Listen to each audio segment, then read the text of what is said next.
अब एक अहम मसला जिस पर हम बात करने जा रहे हैं, मैं तो जब से पैदा हुई हूँ आई थिंक सो मैं ये खबर पढ़ती आ रही हूँ, सुनती आ रही हूँ बचपन से ही। हैंस प्रूवन, ये साबित हो गया कि बचपन से सहरिश खबरें पढ़ रही हैं। मैं तभी कहता हूँ ये बहुत सीनियर है, बहुत सीनियर है, मुकाबला ही नहीं है सहरिश का। माँ के पेट से जब बाहर आई थी तो इन्होंने सबसे पहले कहा अस्सलाम वालेकुम, खबरनामे में खुशामदीद। अच्छा जी, चले भाई पोलियो मुहिम की बात कर रही हूँ, बचपन से देख रही हूँ ना कि पोलियो मुहिम शुरू होती है, पोलियो वर्कर्स आते हैं, पोलियो के कतरे पिला के जाते हैं और आज भी हमें जरूरत पड़ती है। डिस्कशन करने के लिए हमारे साथ मौजूद हैं doctor Shahzad Baig, national coordinator, national emergency operation centre. Thank you so very much Baig साहब, आपने अपना कीमती वक्त हमें दिया। ये बताइए आपकी नज़र में वो कौन से रीजंस हैं कि आज तक हम पोलियो का खात्मा नहीं कर पाए हैं, चैलेंजेस?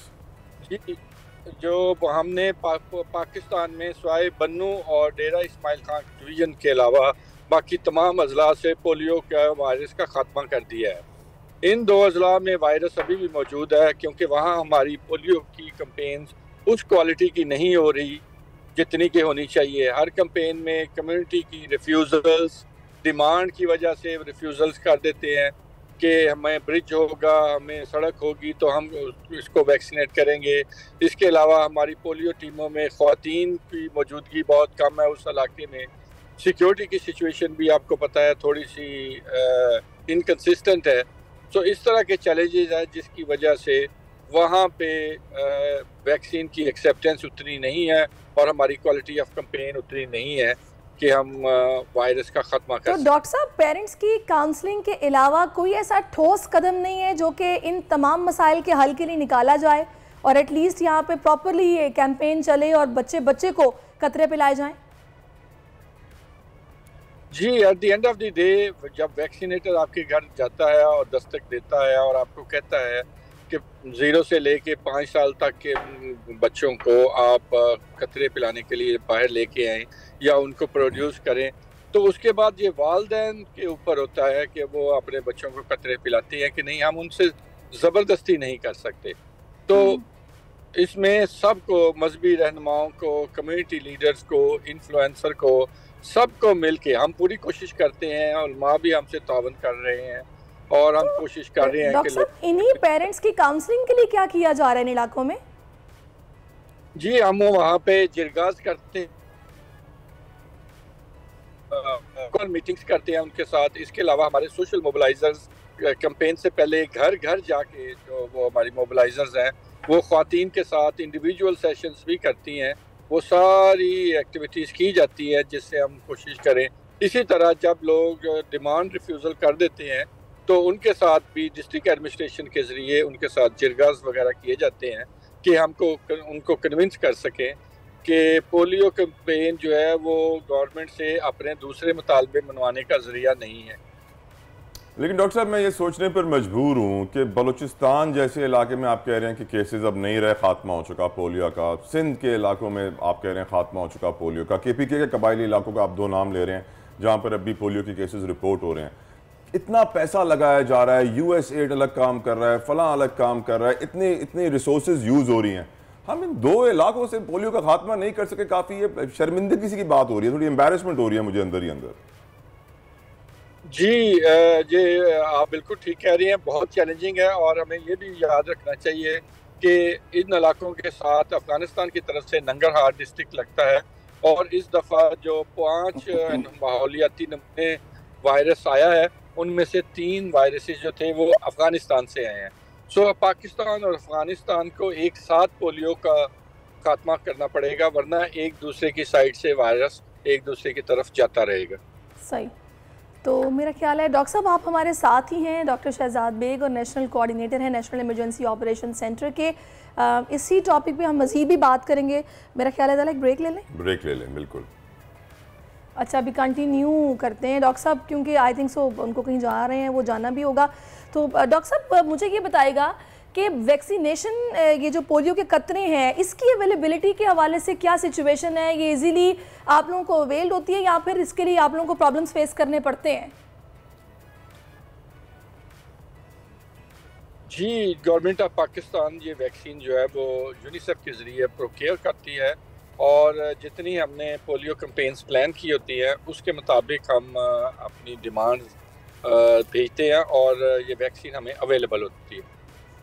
अच्छा लेकिन डॉक्टर साहब, अब मैं आपकी सारी गुफ्तगू से ये समझ गया हूँ कि जब तक अफगानिस्तान के अंदर भी सिचुएशन को कंट्रोल नहीं किया जाएगा, वायरस अफगानिस्तान से पाकिस्तान आती रहेगी और हम इस प्रॉब्लम को ओवरकम नहीं कर पाएंगे। तो यकीनन हमें अपनी बॉर्डर मैनेजमेंट इंप्रूव करने की ज़रूरत है डॉक्टर साहब।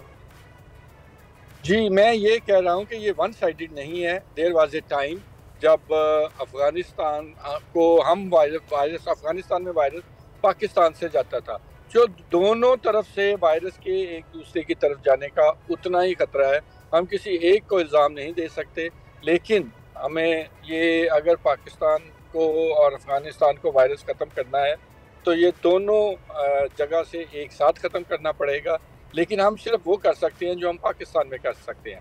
हमारे लिए सबसे इम्पोर्टेंट ये है कि बन्नू डिवीज़न और DI खान डिवीज़न में जो वालदैन हैं उनका शदीद ख़तरा है कि वहाँ पे वायरस मौजूद है, वहाँ माहौलियाती नमूनों में वो वायरस पाया जा रहा है। इसलिए अवाम से यही इल्तमास है कि इन इलाकों में और जहाँ भी पॉपुलेशन जाती है, लाहौर, कराची, कोयटा, ये वो इलाके हैं जहाँ पे वायरस अगर वो इस इलाके से बाहर निकले तो जा सकता है। सही। अच्छा डॉक्टर साहब, थोड़ा सा उन पेरेंट्स के लिए जो कि हमें सुन रहे हैं और वो गुरेज़ा हैं, बच्चों को कतरे नहीं पिलाना चाहते या जो भी उनके जहन में बातें हैं, जो भी वजूहात है जिसकी वजह से वो इनकार करते हैं, उनके लिए बताइएगा कि ये अपना काम किस तरह करता है, ये वायरस अगर आपकी बॉडी में आ जाए और ये किस तरह आता है बच्चे की बॉडी में या किसी की भी बॉडी में, थोड़ा सा ज़रा इस पर एक्सप्लेन कीजिएगा।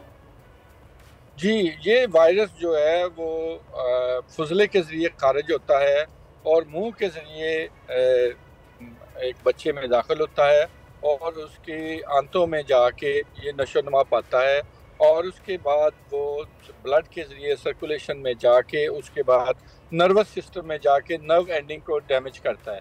इससे जब वो बच्चों को वो जो नर्व जो मसल्स को सप्लाई कर रही होती हैं वो डैमेज होती हैं तो वो उसको फालज होता है और जो परमानेंट होता है। पोलियो एक ला इलाज बीमारी है। अगर किसी बच्चे को पोलियो हो जाता है तो उसके बाद उसका कोई इलाज नहीं है। उसकी मैय्यज़ की जा सकती हैं, उसको बैसाखियाँ दी जा सकती हैं, उसको व्हील चेयर दी जा सकती है, लेकिन वो जो बीमारी उसको होगी है वो ख़त्म नहीं हो सकती। इससे सिर्फ बचाव है और बचाव जो है वो पोलियो के कतरे और पोलियो के इंजेक्शंस हैं। और अगर माँ बाप, और ये पूरी वैक्सीन सेफ़ है, अगर माँ बाप अपने बच्चों को ये कतरे पिलाएं तो वो इस बीमारी से सेफ़ हो सकते हैं। इस साल पाकिस्तान में, जैसा कि आपने अपनी रिपोर्ट में भी कहा, पोलियो का सिर्फ एक केस हुआ है। बहुत करीब है हम। हमारी जिम्मेदारी बनती है कि इस मौके को ना जाने दें और अपने तमाम बच्चों को कतरे पिलाएं ताकि एक दफ़ा हम इस मोजी मर्ज से निजात हासिल करें। सही। अच्छा डॉक्टर साहब, वो पोलियो वर्कर्स या टीम्स जो कि घरों में जाती हैं, क्या उन लोगों को आप लोगों ने मेंटली ट्रेंड मतलब इस तरह किया होता है कि आपको कोई पेरेंट्स मना करें तो आपने ऑन द स्पॉट उनको कन्विंस करने की कोशिश भी करनी है और वो कैसे करनी है? क्योंकि वैसे तो बड़े इस तरह के इंसिडेंट भी देखे गए हैं कि कत्ल कर दिया जाता है, फायरिंग्स हो जाती हैं, बड़ी मतलब डरे हुए भी होते हैं ये वॉलंटियर्स जो जाते हैं, परेशान होते हैं। जी, पिछले 6 महीने से हमारी जितनी भी उस इलाकों में पोलियो की कैंपेन्स हुई हैं उनमें अनफॉर्चुनेटली हमारे पोलियो वर्कर या उनकी हिफाजत पे मामूल पुलिस वालों पे हमले हुए हैं और बहुत सारे सिपाहियों की उसमें शहादत भी वाक़या हुई है। और एक एटमॉस्फेयर ऑफ फियर तो होती है, अगरचे हमारी बहादुर टीमें हर तरह के ख़तरात के बावजूद उन इलाकों में अभी भी जाती हैं, लेकिन ज़ाहिर है कि फियर की एक एटमॉस्फेयर होती है, जल्दी जल्दी अपना काम ख़त्म करना और ये सारे चैलेंजेस होते हैं। और दूसरी बात यह है कि हमने उनको ट्रेन किया होता है, उनको उनका वो उसी इलाके का उनके परमानेंट इलाके होते हैं, इसलिए उनकी कम्युनिटी के साथ भी लिंकेजेस बने होते हैं। हमने उनको ट्रेन भी किया होता है और वो सिर्फ पोलियो कैंपेन के दौरान ही नहीं जाती, वो कैंपेन ख़त्म होने के बाद जब हमारा कैचअप होता है तो उसमें डिस्ट्रिक्ट एडमिनिस्ट्रेशन के साथ मिल के हम पूरा प्लान बनाते हैं कि जो कौन सी टीमों के लिए टीमें जाएंगी, कहाँ उलमाए कराम जाएंगे, कौन से घर में इन्फ्लुएंसर जाएगा। सो वो डिफरेंट स्ट्रेटजीज़ हमारी होती हैं ताकि हम जो रिफ्यूज़ल जिस वजह से है उस वजह को दूर करें और लोगों को कन्विंस कर सकें। मैं सोच रहा हूँ डॉक्टर साहब, ये जो कबायली इलाके हैं ना, ये थोड़े पसमानदा भी हैं, they are not very rich, कोई इंसेंटिव प्लान बना दें, 5-5 हज़ार रुपए दे दें फी घर, सब वो लाइन लगा के बच्चों को कतरे पिलाएंगे। जी, इस तरह भी नहीं होता, इसलिए सबसे हमें जो चैलेंजेस ये हैं कि हम तमाम बच्चों को, जिस बच्चे को कतरे पिलाते हैं उसको सोप पिला देते हैं, क्योंकि हम समझते हैं कि उस बच्चे का उस घर में हाइजीन बेहतर होना बहुत ज़रूरी है। और वो हम सब कुछ करते हैं, लेकिन you know at the end of the day एक तो देखें, कोई भी वालिदैन अगर इसलिए इनकार नहीं करेंगे कि अगर वो कन्विंस हो जाए कि ये वैक्सीन सेफ़ है और ये उनके बच्चों को बचाओगी, इसलिए ये तो बात पक्की है कि अगर कहीं जगह पे वालिदैन इनकार करते हैं तो मैं तो यही कहूँगा कि इसका मतलब ये है कि हम एज ए प्रोग्राम या एज ए कम्युनिटी उनको कन्विंस करने में नाकाम हो जाते हैं। तो हम तो वही कोशिश करते रहेंगे कि पेरेंट्स से उनके फियर, उनके खदशात दूर करेंगे। चलें डॉक्टर साहब, बहुत शुक्रिया, आपने अपना कीमती वक्त में दिया और अल्लाह ताला अब आप लोगों की टीम को इस पर बिल्कुल अजर देगा। बड़ा नेक काम आप लोग, और वो भी इस खौफ के माहौल में जब पेरेंट्स को करे कि एक भी पेशेंट पोलियो का ना और पाकिस्तान से पोलियो का मुकम्मल खात्मा हो सके, और जो लोग पोलियो कतरे नहीं पिलवा रहे हैं, खुदा रहा अपने बच्चों के मुस्तकबिल पर रहम फरमाइए।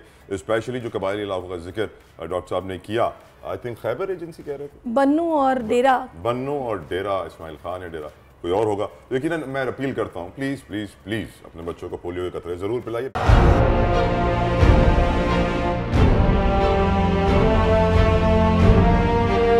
अदालती अहकामात के बावजूद कराची में शुएब शेख के घर को गैर कानूनी तौर पर मिसमार कर दिया गया है। बोल के खिलाफ इंतकामी कार्रवाइयों में तेजी, कराची में को चेयरमैन शुएब शेख का घर गिरा दिया गया। बोल के खिलाफ इंतकामी कार्रवाइयों का सिलसिला जारी है। सिंध हुकूमत की अदालती अहकामात की खिलाफ वर्जी, सिंध हाई कोर्ट का स्टे ऑर्डर नजरअंदाज। सेक्रेटरी बल्दियात Najam Shah, director land Sawal Islam, director anti encroachment Imran Ahmed को नोटिस जारी। Administrator KMC director Saifur Rehman, DIG south Irfan Baloch, SSP Keamari Fida Hussain को भी फरीक बनाया गया। इससे पहले जो जुल्म के पहाड़ तोड़े गए, शुएब अहमद शेख की जबानी 60 दिन का वक्त होता है, 102 दिन के बाद मैं जीत गया, केस बरी हो गया, 102 दिन के बाद अपील फाइल की, एक्सेप्ट कर ली। नहीं करते ना एक्सेप्ट, खत्म हो जाता ना जुल्म यार। भरी अदालत में मुझे बरी कर दिया, फिर पता नहीं क्या हुआ, 2.5 घंटे बाद का नोट बिफोर, मैं नहीं सुनता ये केस, खड़े रहते अपने फैसले पे, मिट जाता जुल्म। अल्लाह ताला ने बिठाया इस कुर्सी, इन कुर्सियों पे इनको यार, ये अल्लाह ताला की तरफ से फैसले करने हैं। तो या तो ये फैसले आएंगे, जुल्म मिट जाएगा, या कौम खड़ी हो जाएगी जुल्म के खिलाफ। हर मुश्किल के बावजूद बोल हकीकी सहाफत करता रहेगा।